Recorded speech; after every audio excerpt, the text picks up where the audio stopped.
You're watching the Skateboarding Bros Show. Stories from the pioneers of skateboarding about the history and the fun of the sport we love. Hello and welcome to the Skateboarding Bros Show. Today we welcome a man who you may not remember what he tells you, but you'll remember how good you feel when he leaves. He's a great guy and he has an unbridled enthusiasm for the sport. Luckiest man alive, never works a day. Just all day at what he loves to do. Paul Schmitt. And Paul, thanks for coming. Yeah, thanks for having me. Awesome. So we've got... So yes. Paul, where are you coming from today? Looks like you're in Costa Mesa, or are you down south? I'm at the workshop on Costa Mesa. Yep. So this is where I spend a couple days a week. This is where I live in this area, and I go to the factory a day or two a week in Tijuana, which is 110 miles south of here. 110 miles at 30 miles an hour? At the wrong time of day, but I don't travel at that time of day. Well, that's a good thing. Well, I'm glad you had time for us today. And so this is going to be like one of Phil's classes when he used to teach is interrupted anytime. I'm just going to play some memories. There are parts of the video that feed into other parts of the video. There's no natural segue. We want to talk about changes in pads, changes in technology, changes in the skateboards, changes in venues and the ramps that we're skating and the parks and all that. Just want to observe. So let me just click play on this. I think you remember this video. Oh, yeah. There in the background, there is one of the other. So first off, why didn't Schmitt Sticks have cool ass jerseys like the Walker team had? What's up with that? Oh, yeah. Look at this freaking rainbow. You weren't even a team yet. What are you talking about? I didn't even know I was in business. At this time of day, this era, I didn't know I was in business. That's true. That's true. Well, it was later this summer, I think. Klugel. Yeah, Glenn Klugel. So you had Bockham there. And then freaking Joey Ramone here. So let me turn that volume down so we're not re-recording what we talked about before. And everybody knows that face. Exactly. So this is 79, summer of 79 in Gainesville. All right. And I don't think you were at this contest, Paul. Were you up there? I don't know which contest I came to first there. You know, definitely I was there in 80, I know that because it was in the magazine, and I don't know, you know, if I came 78. I pretty much used to come up there when I was 16. That would put me at 78. I would take the bus up there. 79, what was the state of Schmitt Sticks? The state of Schmitt Sticks was I had plastic rails. Right. They were no longer wood and fiberglass. They were plastic. They had sort of rough sawtooth edges, and I would try to route them smooth. And I sold them to all the skate parks. So Phil was one of my customers. Thank you, Phil. Were they they packaged with the mounting hardware and such? Yeah, what was the mounting hardware? Little tag on the top, we'd staple it on. And everyone's favorite little paper stickers.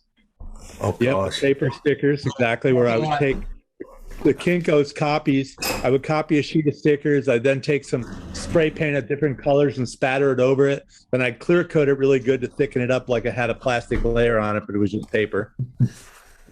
And then I give them away to everybody. That's pretty cool. Those were the trapezoidal stickers at that point, correct? They were what?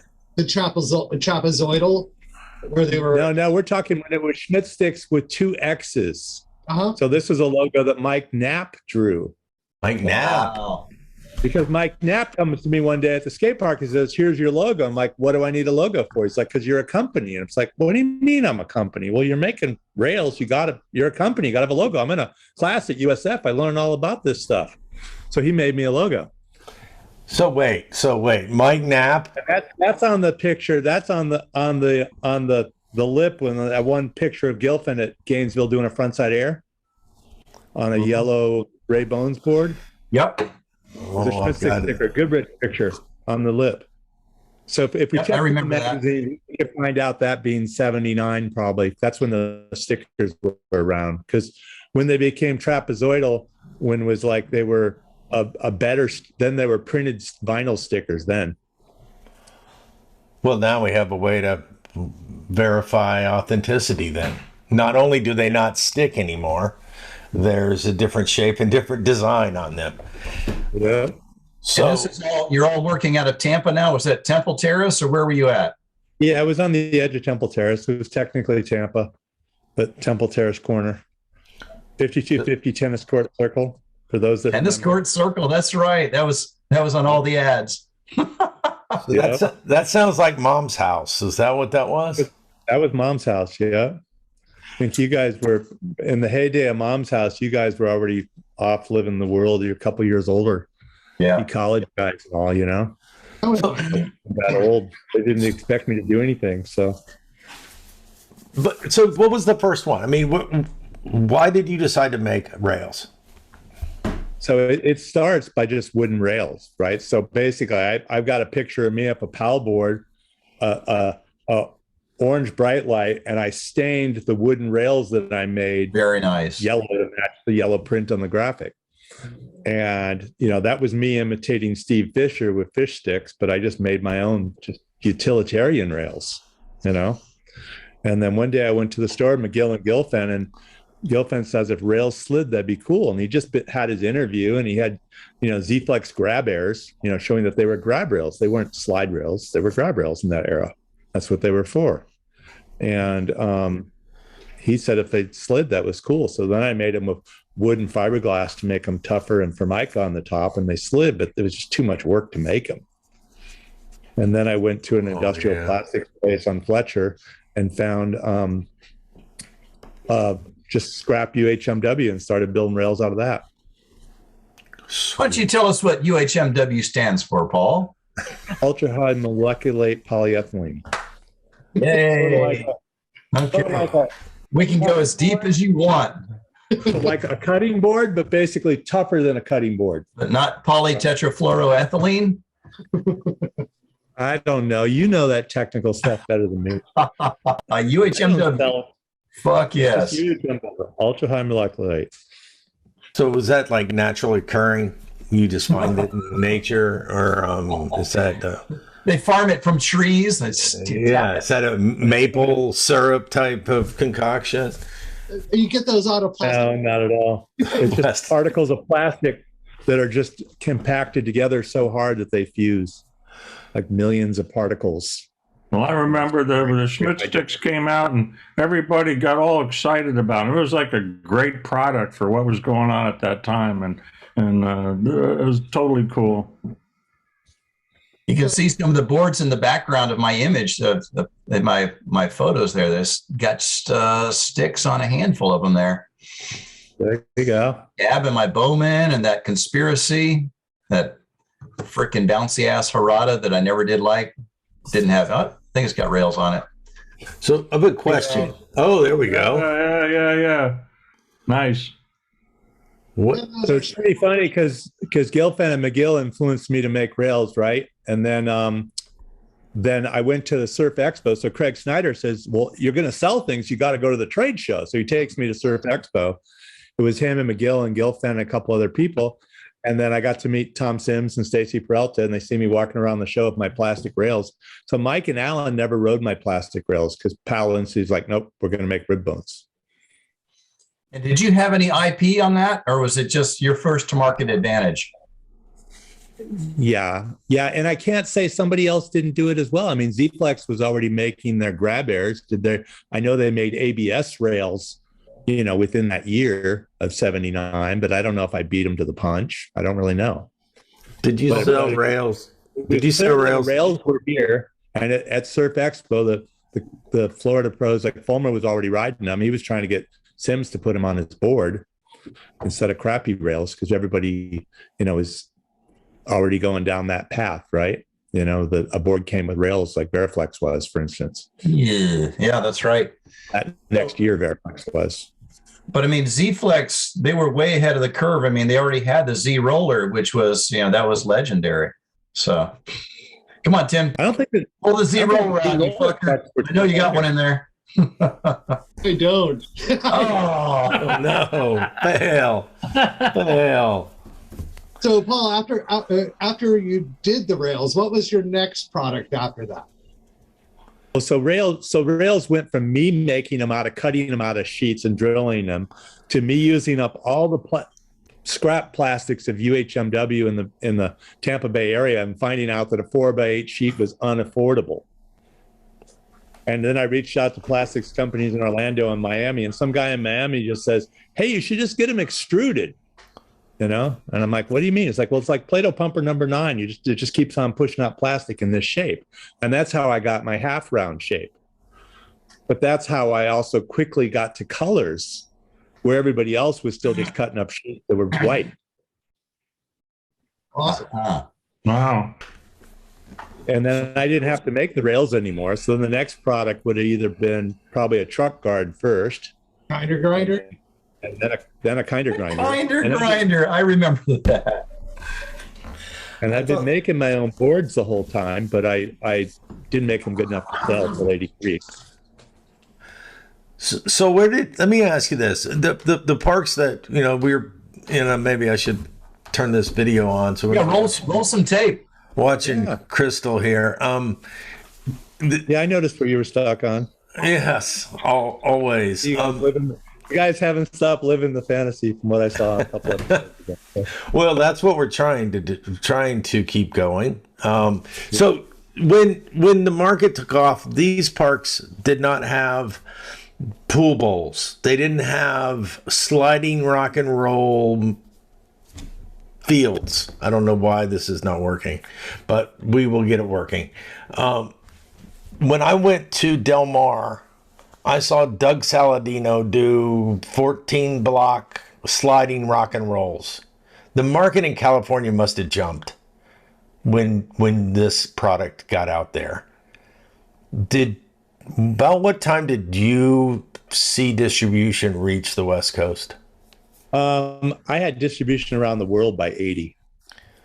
So in '79, I was selling them to. Well, I would say that I probably didn't sell them to California till '80, because that's when I had the factory make them. Now I had quantity. It didn't rely on me making them. I just had to package them. I promise. That was pretty much Sam and Donnie Meyer's job, right? So who was drilling the holes in the things, or was that part of the extrusion as well? No, it gets extruded, then you had to chop it and then drill it. Right. So that was being done by the plastics people for me. Oh, right on. Fuck yeah.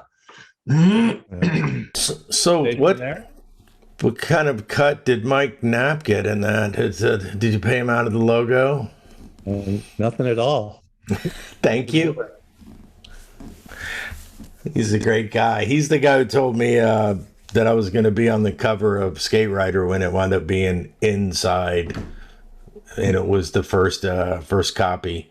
He was a great guy. We saw. I don't know why this is stopped, by the way.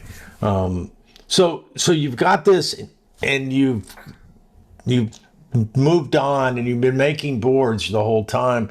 Then where did boards start taking you? Well, it took me to where I am today, right? I just never stopped, still practicing, in my factories in my career, I built over 19 million of them, but I didn't really build them myself. I built machines, tools, molds, processes, the staff built them, So that's a good question. Eyeglasses. So you're going to have your own frame? You're going to do eyeglass business now? Is that the next? You're going to tie in with like Vision Works or something? Look how rad they look from the inside. Whoa. Nice. Very cool. I don't know. I didn't make them myself. Okay, I did help glue that coping on that Petty just ground down though. All right. And I helped put up the extension that's still not there. So Kit let me do things around the park. So Sean Petty, arguably a freaking beast of a skater, super strong. can barely get up these walls. This thing was janky like fuck. Yeah, no doubt. So you got Mark Lake and There's Bruce Walker back there. Over Bruce Walker's head, even. So I have a question for you, Paul. You have Maker Mondays and, just a tremendous following on Instagram. You mentioned that you make tools because you're making things that you can't make without making something to make it. No, he is a tool. That's what we're saying. Yeah, you got to make tools. So there must be copyright. You must have a couple of things that you've done that don't see the light of day, that aren't marketed, but that you call on and you use as your 1/2 inch and 9/16 your skate tool. Is there something that you're the most fond of that has been an aha moment for you to help your production? The aha is how these guys holding that board up with Petty on it. That's, I agree. You just can't take your eyes away from it. Tools. There's nothing super special. I mean, it's like, but you work around a solution, right? You come up with a solution, So this is nothing that's like patented or worth dealing with. I'll never try to get a patent again in my life. I'll tell you that. The one I got cost so much to get and it didn't even matter. Nobody cared to copy it. So you don't have any patents on your boards? I have one patent for airframe construction, but I don't make it or sell it anymore because nobody wanted to listen to me. So to those people out there that are the new kids on the block, what's your suggestion to them as they learn and want to try and do things? Well, to me, I'm all about the willingness to try, but in general, skateboarding, all the willingness to try goes into tricks and progression and not accepting or trying new product, So in general, the consumer is very stuck in his ways, So Paul, when you with the airframe, was that the same? Was that the same construction as what you did for Element with the air or with the light? Helium? Wasn't that helium? Yeah. Element marketed it as helium. Gotcha. Basically, I made this construction, and Chuck Holtz helped me do all the development work, and we had 100 retailers test it, and then I went to the industry and said, "Hey guys, here's my greatest new thing," and they just said, like, "Don't tell us what to do." And then 6 months later, Element said, "Hey, is that still sitting around? Because we'll do it if we can do it alone as our own thing for a while." And then after that, nobody else wanted to do it because Element did it. Didn't matter. We sold over 250,000 of them. They still stopped doing them because they wanted commodity, and it wasn't a commodity. It was special. What was your relationship with Muriel Yantis at Clearwater? Other than the fact I sold her rails, I didn't really know her. I knew you well at Sensation from coming up there all the time. I didn't really go to Clearwater that much because Clearwater was gone by the time I had a car. I didn't go there. Like, why would you go there? You could drive to Gainesville and go to Sensation Basin. That's how I felt. Like, Clearwater was fun, but it wasn't. Sensation was way funner. Clearwater was fun, but so was Rolling Waves and Earth and Surfing. A horrible way. I never got to ride Rolling Waves or Earth and Surfing. Really? Wow. I never got across the bay. My parents, so Clearwater I would get to because my parents would want to go to the beach. So they dropped me off on the way, and picked me up on the way back type thing. You know that guy? He looks familiar, but I can't place him. What's the name? Nice. He just said Brian Evanson, Rolling Waves. Yeah, he never rode Rolling Waves. So okay. Yep. Yeah, I never rode him, but I remember him coming around, and Daly would always talk about him. The Green Helmet Gang was from there with Moriarty.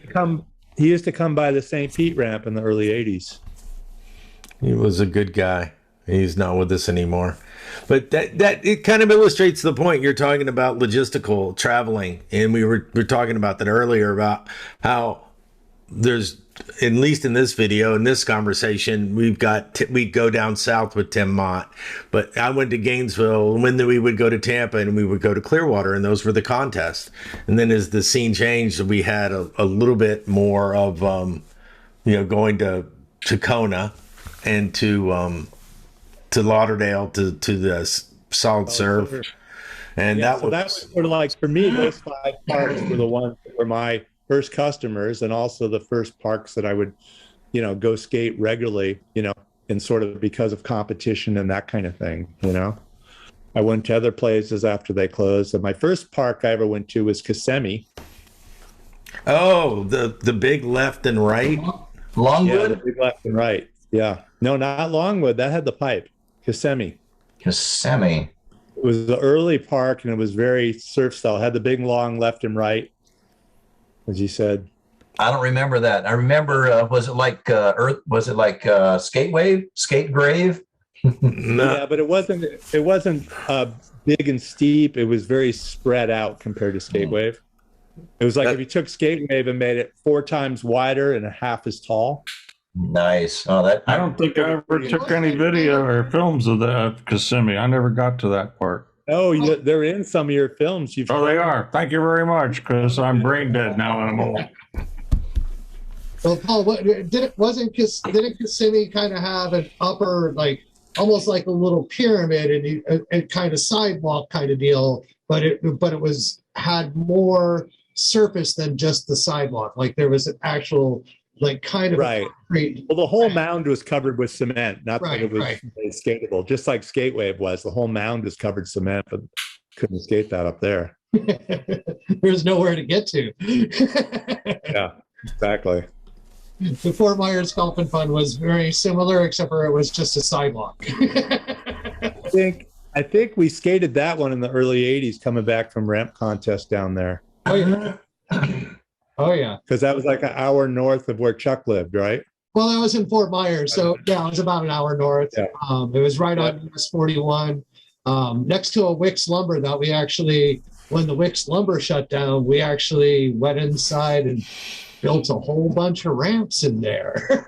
Holy crap, really? That's awesome. Well, there's a good article on that skate park in Just for Fun magazine, if you can ever get hold of it. Justforfun.com. Uh-oh, here we go. Here. the librarian. Right? Yes, he's the librarian. Mayhem going on here. So this is the Clearwater downhill slalom and grand slalom, dual slalom. And of course, the vert guys were just goofing. Okay, so Goodrich just taking the picture of the goofs? Yeah, so Tim calls this guy Morrissey. It was just some guy trying to take a nice little alcohol nap on the side of the Drew Street. Oh, and everybody thought they'd hang out with them. Okay, I get it. Yeah, so you've got McCrannles, Fulmer, Ronnie Brown, Tim Scroggs making the faces. Hey, I have an addition to this. So we did this video a while back. We were talking about the products that were being used here in this in the contest, because it was a downhill slalom thing, right? And you see everything from Turner to the slalom contest, Turner summer skis to Santa Cruz stuff, and then somebody hopped up with an Alva board, and we thought it was TA because TA was actually at the contest, but it wasn't TA. John Thatcher. Dr. John from Skate Wave. Yeah. I don't know if you ever met him, but John Thatcher. No, I know John well. And he's up in Montana now. He freaking he's in Michigan again. He's in Michigan again.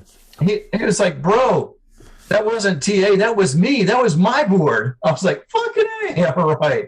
All right, so we're gonna show that right now. Yeah, exactly. Here we go. John Thatcher, gotta love you, man. Hope somebody pushing Mongo. Are you fucking kidding me? I was in Tampa visiting like in the late 80s or early 90s, and I go to skate a ditch. There it is. There's the Alva board. And John's there skating the ditch. And he's like, don't tell anybody. My wife doesn't know I'm skating. There goes the Alva board. Awesome. But anyway, little sidebar there. Little sidebar. Right. So you were at a random ditch, and he just shows up. It was his local ditch. I was just in town. Ah, I got you. So this is not an original, but this is one of the ones that Paul made for the first Florida Hall of Fame. There you go. And I've got the rest of them too somewhere, but I I didn't have time to dig through, but while I was quickly digging through, I did find that. Oh, wow. That's great. You still don't have the groovy collared team shirts, man. The team jerseys, you got to have a collar on them, man. I just can't believe it. So who still skates for you? Is it Monty? Anybody else? More. I don't really have a team. I mean, I don't really have a brand anymore per se, other than like the Heritage and New Deal. I mean, Schmitt Sticks, I don't own it, so I don't have it. So tell us about Create a Skate. Well, Create a Skate is my program where kids make skateboards at school. You know, they learn about the relevance of math, science, ecology, biology, physics, engineering, artistry. You know, the skateboard is just a collision of all that happening, right? So it takes place in schools. There's a power tools version and a non-power tools version. It's grading up. And it takes place at skateboard summer camps too.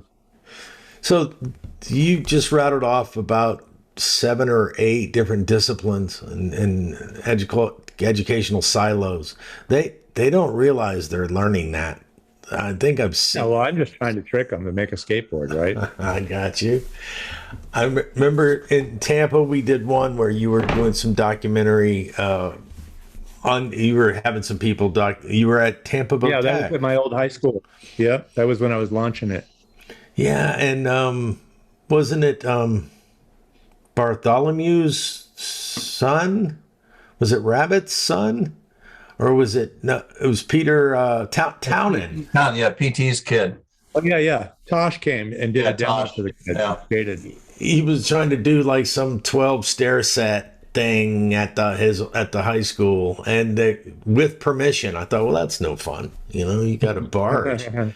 He already knew where the good set was. We tried to take him and say, no, the good set's over here. So it's like, it was just people already skated at school. You know? It was a nice guy, big guy, tall guy. Tosh could fucking shred. Tosh could ride vert pretty freaking good. You see him in a pool, he scorched that shit. Oh, speaking of that, who's that guy? Skinny fuck who can't make the cones. So Paul, you don't have your name on anything anymore. You're just like a background manufacturer. Yeah. Nobody knows anything about you.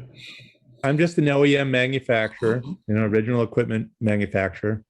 So I don't brand or sell things anymore. Through Instagram, people are like, hey, I want to buy that, but I don't sell ones or twos. I sell hundreds, thousands, type of thing. And Gemmo, my factory, makes 1,000, 2,000 boards a day, depending on the time of year. Wow. So how does that go? Does Tony Hawk call you and say, I need to get you to make 5,000 boards and send them to Reggie? What's the process? The general? Well, it's a brand. So usually it's the brands you work with. So whichever brand that is, nice ollie pop off the vert wall there. That's the black corduroys, the dark blue corduroy Alan Gelfand, back when he used to wear pants all the time. Yeah. Always wore those cords. Wouldn't wear jeans, always corduroys. Yeah. So unfortunately, we previously recorded this, but we missed them together. I wasn't expecting to get such a prompt answer out of you. I am so stoked that you are, I don't know, maybe a little bit of COVID helped us in this regard. Get you down. And you were just lucky you picked a day of the week where I was here and I could call it quits for work at 5 o'clock, which normally doesn't happen until 7, 8, 9, or 10 that I call it quits. So, right. So Paul, are you still designing new boards, or do people come to you and request things? How is that? Is it coming out of your brain, or what? I mean, it's less in the COVID era. I tuned it down because I spend more time at the factory now. But people come in and they want to get a board to work right, and I'll work with the leverage points and the length and the perception of how they want it to look and the mechanics of making it work. And back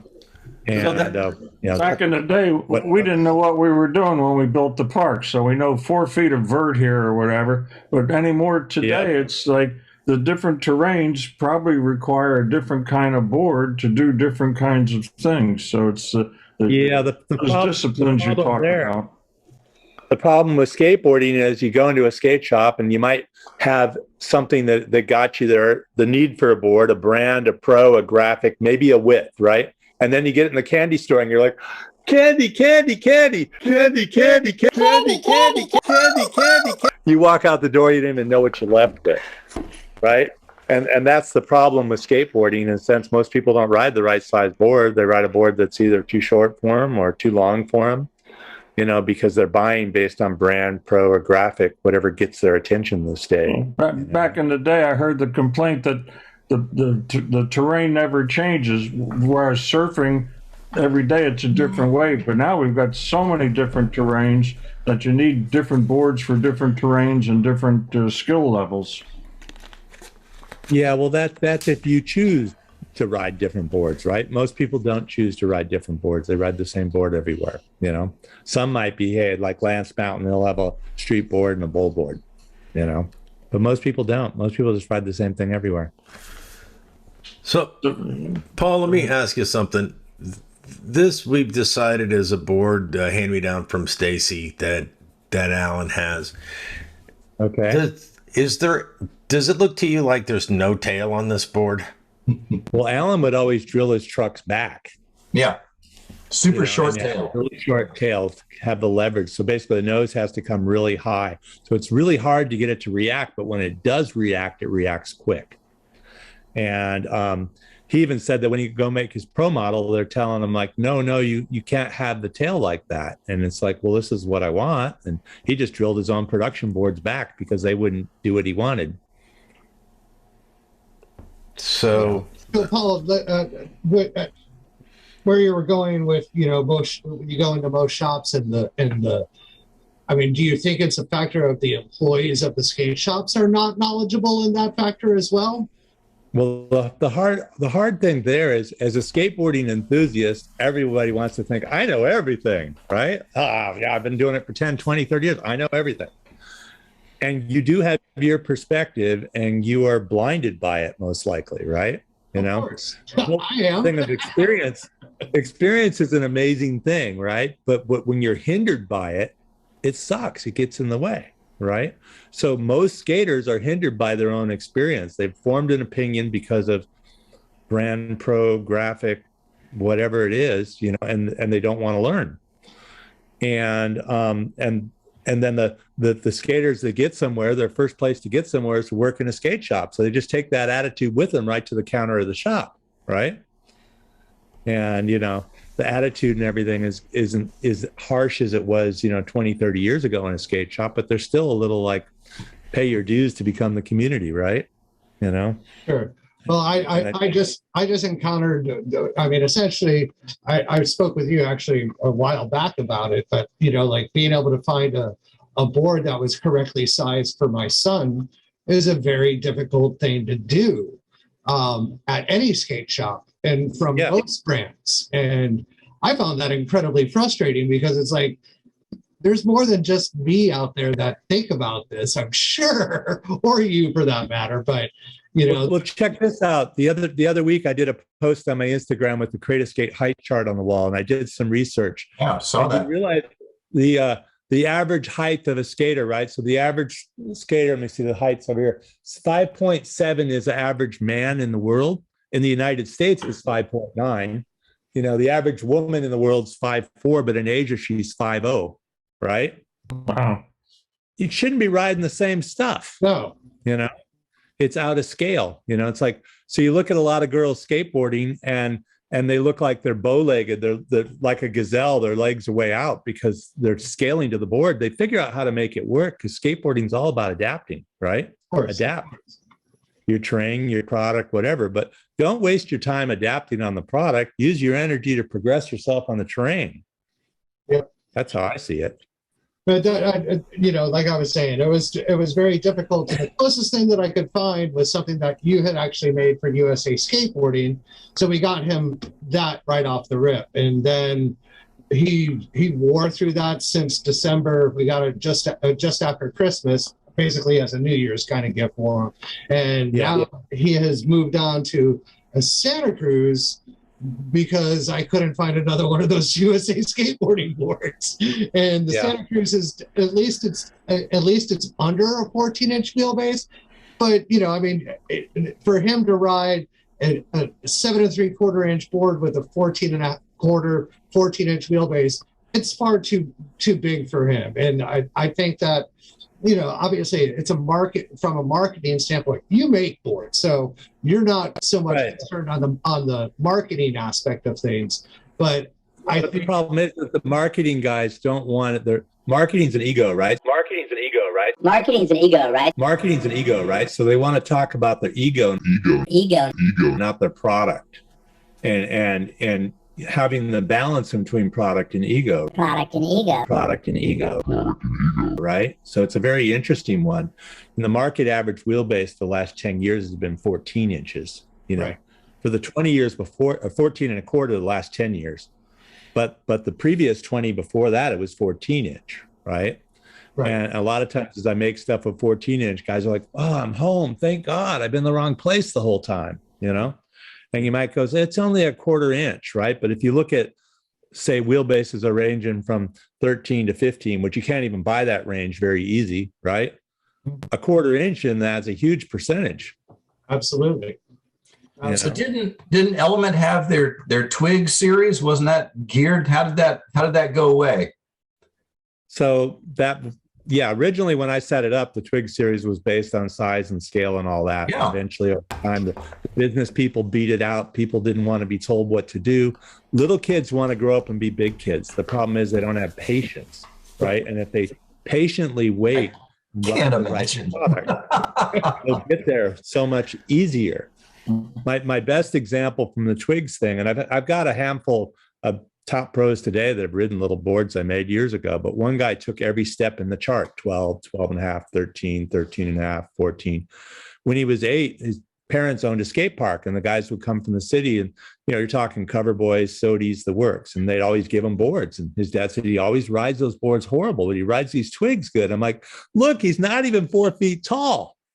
His name's Nigel. Right.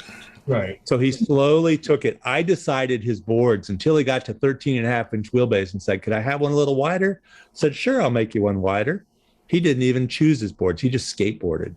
But his board was in proportion to the size of his body. It was thinner. It was lighter. It was scaled. Right.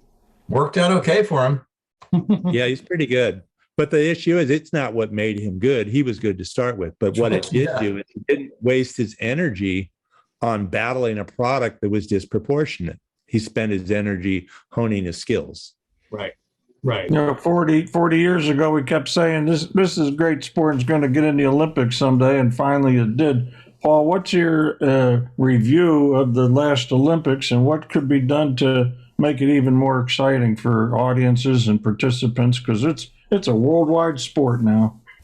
Yeah, well, the Olympic thing was great to see, and the build to it was very interesting. And obviously, COVID getting in the way, and you know, I was trying to finagle a way to get there, but it wasn't even likely before COVID. It's crazy the way the control of all that is. But the Olympics came off great. I thought the women's skateboarding came off phenomenal. Yeah, you know? Yeah. And the way little girls are going to see that and look forward in, you know, 3 years, 5 years, 10 years, it's going to be a game changer. I mean, women's skateboarding has been on the growth the last 5 years, big time. But as little girls see that example, what it's going to do go forward, it's going to be great. It's going to LA. Where's it going? Or Paris? Where's it next? Actually, Paris is next, and LA is after that. So Paris. Do you think they'll change the venue at all? There's a lot of work to go change a venue. Someone's got to go create a qualifying system around the world to go do slalom, let's say, to even have a chance to get in the Olympics. So as long as until the world builds a system. So what happened with street and bowl is systems got built, and it took years of working towards that to meet the qualifications for Olympics. Maybe they could have this. Never got to skate that ramp. Yeah. What kind of board would you use on that ramp? A rocket board. A rocket. I got a 50-inch wheelbase board. It's like, okay, I'm gonna pump some more. I'm gonna pump. Has anybody ever skated the pipe at Lake Berryessa? It's 28 feet in diameter. I've got, yes. It's so hard to pump and so slow. It's a lot of work. It's a lot of work.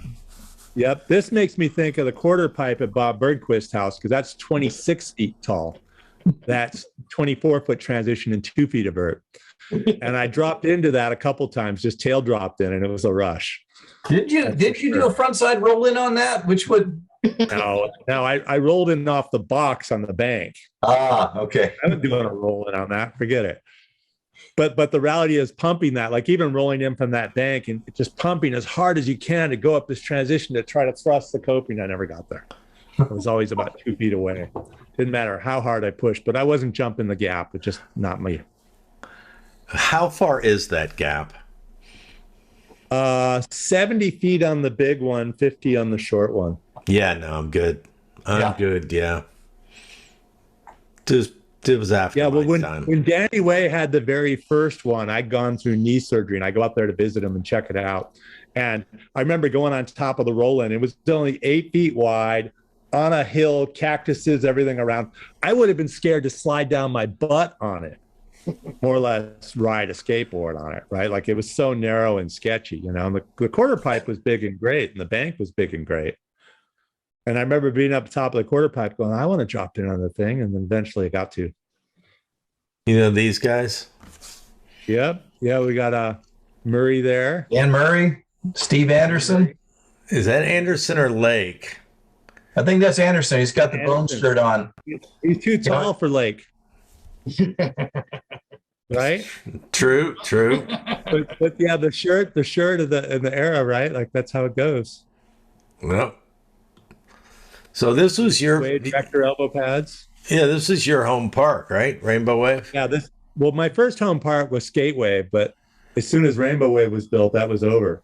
But at Skate Wave, when I went there, they wouldn't let me ride with my ball bearing wheels. My ball bearing wheels. What? Wait. Okay, wait. Please tell this story. So I go to Skate Wave, first time going to a skate park.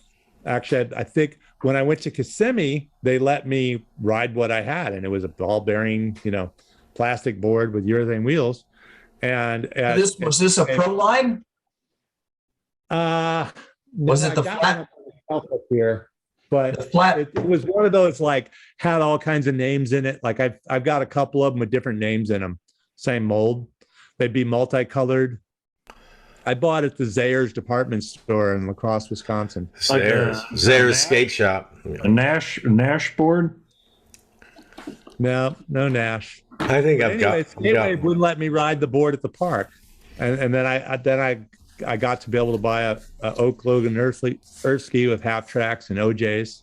Nice. I think I upgraded 4 of those bearings to Germans. They probably helped me a lot in my mind, right? Yeah.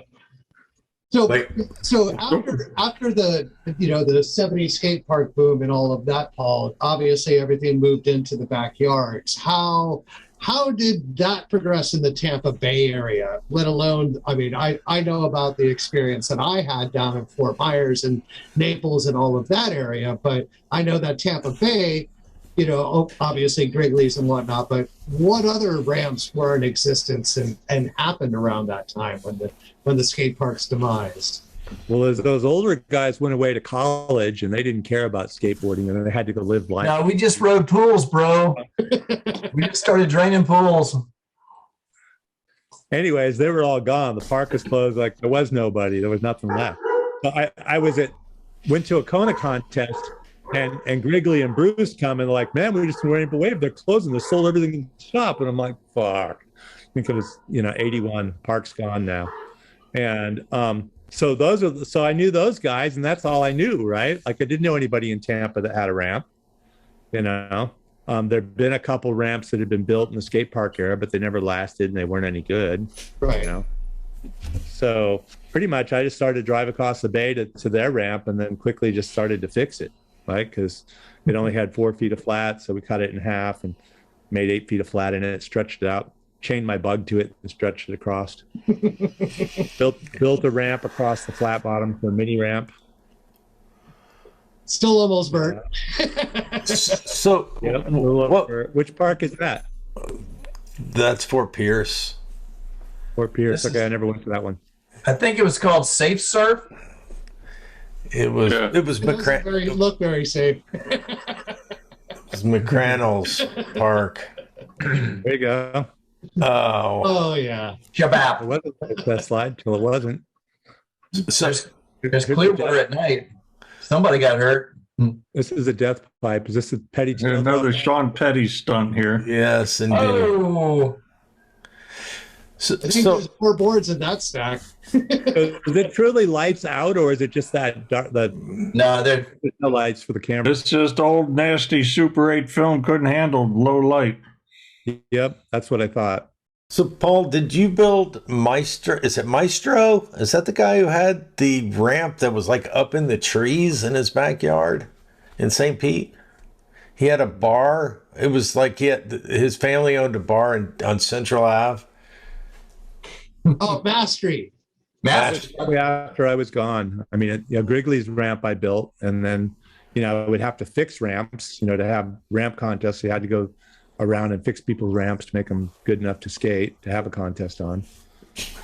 So how did the whole Florida Backyard Ramp Series start, and what was I mean, I know the importance of it simply because I was there and I was a part of that, but for our viewers, I think that that kind of history, that kind of information is not necessarily readily available. I mean, skateboarding had died, and Skateboarder had turned into Action Now, and Thrasher had started, and it was nothing but backyards and like 3 skate parks still in existence.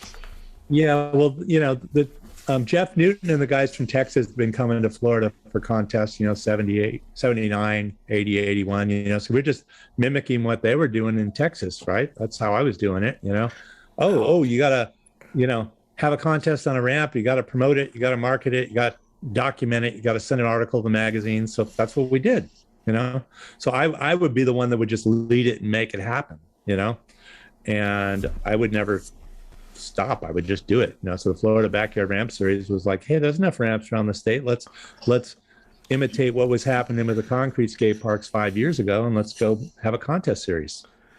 I think the whole ramp era is when they finally figured out what should be the angles off a ramp, and what's the flat bottom, how much flat and how wide. That was a big evolutionary period for figuring out what skaters can do and what the boards can do.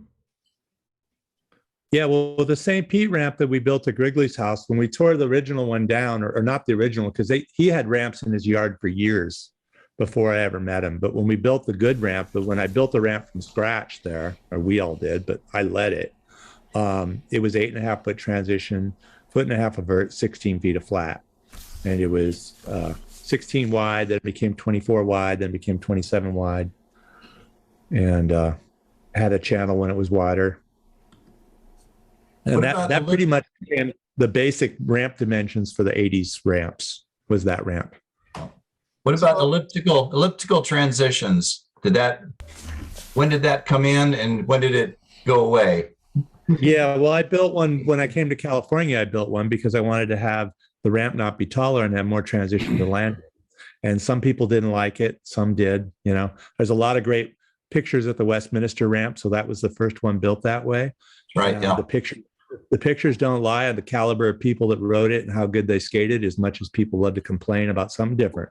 It's just like the product thing. They don't want something different. Was that Skillies or? That was Skillies, yeah. So I built that with Rob Monroe, who later became known as Robbo Ramps.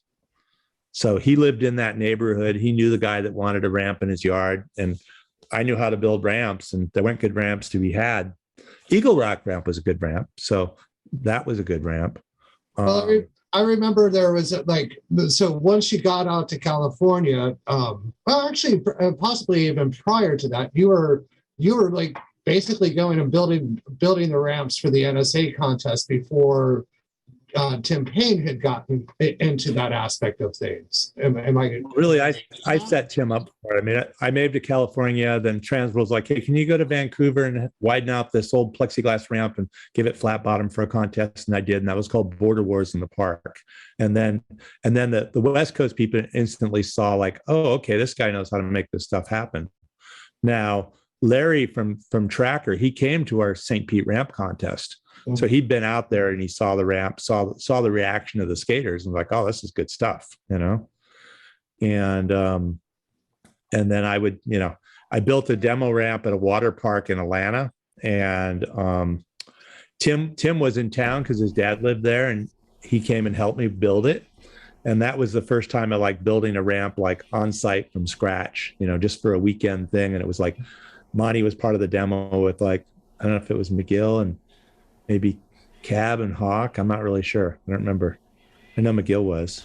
And then, you know, I would help the NSA stuff happen. And then this guy in Alabama wanted to do this ramp for the hangar contest. And he was a big retailer, and I met him through Dorfman. And I was like, yeah, I'll help make that happen. And that wasn't an NSA contest. That was just a contest, right? And instantly, it's like I set it up where Tim and TK to go build it. And I sent them templates. I set up a material list and everything. And then I went to Vermont, and then I came to the event to help finish the ramp, and it was done. And Tim had just worked 24 hours straight and built the ramp, right? And then, you know, didn't take long before people knew Tim. And I was like, oh, good. You relieved me of ramp building duty. I'm going to focus on boards. Speaking of ramps, this is the ramp Barry Zaritsky built on the boat trailer that we towed down in Tallahassee to the end, right in front of the Capitol building. It was totally rickety. Got cement blocks holding it up. He was copying that ramp idea they had at Fulmer's ramp. We have a smaller transition on one side and a bigger transition on another, and a high side and a low side, right? my ramp that I had on the side of my house was like that, but only because my ramp started off as a 7 foot tall with 1 foot of vert quarter pipe, and then I ended up building an 8 foot side with a foot of vert on the other side when I turned it into a half pipe. But it was only 8 foot wide. So are you going to start building mobile ramps as part of your manufacturing? We can take them in parades and things. Nah. No thanks. Nah. So Paul, are you involved in, we've been pushing the Boards for Bros on the little sideline a little bit here. Are you involved in any of that? Well, just with Ed and help making it happen at the start. You know, we were at the Pro Bowl one day, and Ed's there with his daughter. I'm there with my daughter. Is that the time you got hurt, Ed? Or is that the time? I actually did. I think I took my wrist out that day. Yeah. But that's okay. And it was so a kid from the ghetto comes and asks my daughter, can he use her board? And she's grown up in Newport Beach. She hasn't had this kind of diversity you have in Tampa of social and everything, right? And I'm like, yeah, sure, just keep an eye on it. I look over the guys from the spot and I go, this problem's been here for 20 years. Why don't you guys just collect used boards at the park and bring them here? And that was 45 days before Christmas. And the next day we met at the park and we had a meeting. And, you know, the idea of Boards for Bros, I'm like, bro's too negative from my viewpoint, from my generational perspective. You know, the guys at the park are like, no, man, everybody's our bro. It's good, you know, like they had a younger perspective than mine, you know. And then as we worked on it, the guys from the park would call me going, are you sure about this Ed guy? And Ed would call me, are you sure about these guys from the skate park of Tampa? And I'm just like, no, guys, you're just skaters from different generations. Just go for it. Ed dressed up as Santa, gave out 50 boards that first year, and it was started. That's great. You know, I was checking on Ukraine, and I'm going, it'd be cool if some of the Boards for Bros went to Ukraine, and I found a Facebook thing, the Association of Skateboarding Ukraine. It's a big industry over there. People have been skating there, and they have all kinds of stuff. And I thought Boards for Bros, a percentage of them may be able to get shipped over to all these kids over there that have nothing. And I thought that'd be maybe it sounds like a project for Phil to lead. Hey, sounds like they need some ramp tech first, or some gator skins or something. I ain't got no place to skate, that's for sure. There's lots of holes in the ground that they could put some rebar in. Just put some rebar and fucking shotcrete that shit. Hey, Tim, you're the one who's done some park building. Maybe you need to get your ass over there. Come on. That's right. I think we need to let the bullets stop flying and it will work. Bros for bros. That was harsh on me, but I'm just saying. It's going to be bowls for bros. Here we go. There you go. How we doing on time, George? You got to dive out of here. We should probably wrap this thing up before Edgar freaking gets out of control with the fucking death. What they got there? Oh, you got the bat from Paul, huh? Yes. My neighbor Paul made this for the auction this next weekend. So I don't have, all these are threaded inserts, and his Instagram is Gonzo Wood Turning, and he goes to skate church all the time. And Paul turned him on to what I was doing, started following each other, and I have just got this today. So there are a whole bunch more of these to be threaded on to all these little innocuous little pieces of steel that he has lovingly embedded into this bat. Now, in addition to that, so these are all skateboards that he's pressed, glued, and then turned on a lathe. So it's a skate bat. And say that again? He's a master woodworker. So good at what he does. Yeah, this is just the tip of the iceberg when you see some of his real functional thing. But he's also got this thing comes with a stand, a wall hanger, because there's not really a place once you put these on it. You know where do you set that down? So backseat of your car, someplace soft. There'll be lots of holes in the backseat of your car too. That's right. So for all those watching, they'll be stuck. You'll be like, well, last year he sent me one that was just wood, and that sold for $700 at the Boards for Bros North Carolina SRM Art Jam and Auction, which we're gonna have for those viewing 6 weeks ago. But for you guys, Saturday. Stick around for next year. Yeah, you're late. Maybe you can buy it from the guy who bought it. Hey, wrap it up, Ed. What have we been doing here? Thanks, Paul. Well, it's been great having Paul Schmitt, our good old friend and former Floridiite, now in Wisconsin. Where were you originally from? Originally, I was actually born in Washington, D.C., moved to Wisconsin when I was 4. So we still have the Wisconsin. Tampa when I was 14. Yeah, 14, and then moved to California when I was 21. Oh, okay. So thank you for sitting in with us, Paul and Tim and George and Phil. Yeah, next time you got to get the video thing to work better. I don't know why Ed's driving the video. I thought Phil was the expert. He's going to make it look good. That's his job, is to cut out all the stuff. And a lot of the little mouse going around was during our own early production videos. Sorry about that. But again, thanks for sitting in, everybody. This is the Skateboarding Bros Show. We are here, and all of our proceeds go to the Boards for Bros effort to give skateboards to kids who can't afford their own and the spread stoke. And we love doing it, and we love Paul being there for the pro and helping help Travis Monroe get the Bromander Award this year. And it was just it was a great event, and we're honored to have you here, and you're welcome back anytime you want to come. If you have anything you want to talk about, we'd love to have you on. Thank you so much. What I would say is there's only a limited amount of hours of Phil's footage here. And you got to get people from Florida to start to send in their pictures of these parks and bring what they had to put into the show. I think the reality is having the photos and the discussion and the videos are amazing. That sounds like a good project for you, Paul. Oh boy, that was just there. That's why I don't edit my own video show, right? Like I'll stand in front of the camera and share what I got to share, but I don't got enough time to edit a show. So this guy up here in this corner, Al Porterfield, has donated, a couple of $100 400 or 500 pictures that I saw of his look fabulous for sure. They're amazing. It was very nice of Al, and he's here with us, hovering in the screen. But we're doing this every week. We're gonna have a couple weeks off for the holidays and for the summer. But I can't believe I send a text to the guys and I go, Paul's coming on the show, and they're like, Phil goes, what are you gonna show him?